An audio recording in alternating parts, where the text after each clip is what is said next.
ఎన్నికల నేపథ్యంలో ఏపీలో రాజకీయాలు వేడెక్కుతున్నాయి. పరస్పర ఆరోపణలు, ఘర్షణలతో కాకరేపుతున్నాయి. తూర్పుగోదావరి జిల్లా గోపాలపురం నియోజకవర్గం నల్లజర్లలో టీడీపీ, వైసీపీ శ్రేణుల మధ్య ఘర్షణ జరిగింది. ఎన్నికల ప్రచారంలో భాగంగా నల్లజర్లలో మాజీ జడ్పీటీసీ చైర్మన్ ములపూడి బాపిరాజు ఇంటి వద్దకు టీడీపీ కార్యకర్తలు రాగానే వైసీపీ కార్యకర్తలు కవ్వింపు చర్యలకు దిగినట్లు తెలుస్తోంది.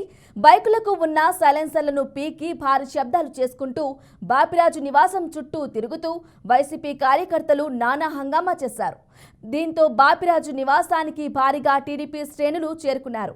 ఈ క్రమంలో టీడీపీ, వైసీపీ కార్యకర్తల మధ్య తోపులాట జరిగింది. అటు నల్లజర్లలో ప్రచారం ముగించుకుని స్థానిక మాజీ జడ్పీటీసీ సుబ్రహ్మణ్యం ఇంటికి వచ్చిన తాటేటి వనితపై దాడి జరిగింది.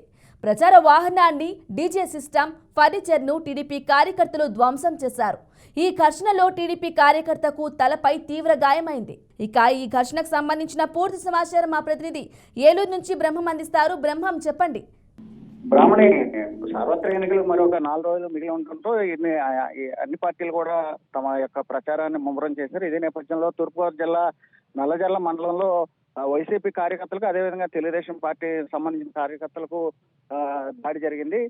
ఏదైతే ఆంధ్రప్రదేశ్ హోమ్ మినిస్టర్ తానేటి వనిత ఉన్నారు. తానేటి వనిత గోపాపురం నియోజకవర్గ వైసీపీ నుంచి ఆమె పోటీ చేస్తున్నారు. ఇదే నేపథ్యంలో గత రాత్రి పూట ఆవిడ ఎన్నికల నేపథ్యంలో ఆవిడ ప్రచారం చేస్తున్నటువంటి నేపథ్యంలో నల్లజర్ల మండలం నల్లజర్ల గ్రామంలో ఉన్నటువంటి పలు వీధుల్లో ఆవిడ ఎన్నికల ప్రచారం చేస్తున్నారు. ఇదే నేపథ్యంలో చేస్తున్నటువంటి నేపథ్యంలో టీడీపీ పార్టీకి సంబంధించినటువంటి ముల్లపూడి బాపిరాజు, ఈయన మాజీ జిల్లా పరిషత్ చైర్మన్, టీడీపీ పార్టీకి సంబంధించిన ఒక బలమైన నేత. అయితే ఆయన ఇంటి వద్దకు వెళ్ళిన క్రమంలోనే ఇటు వైసీపీ పార్టీకి సంబంధించిన కార్యకర్తలు డీజే సౌండ్, అదే విధంగా బైక్ సంబంధించినటువంటి సైలెన్స్లు పీకి ఆయన ఇంటి చుట్టూ కూడా రెచ్చగొట్టే విధంగా వాళ్ళు తిరగడం జరిగింది. ఇదే నేపథ్యంలో అక్కడే ఉన్నటువంటి తెలుగుదేశం పార్టీకి సంబంధించిన కార్యకర్తలు ఈ వైసీపీ కార్యకర్తల మీదకి వెళ్ళటం, అదేవిధంగా ఇరు వర్గాలు కూడా తోపులాట్లు, ఆ తర్వాత కొట్టుకున్నటువంటి పరిస్థితి జరిగింది. ఇదే నేపథ్యంలో అక్కడే ఉన్నటువంటి పోలీసులు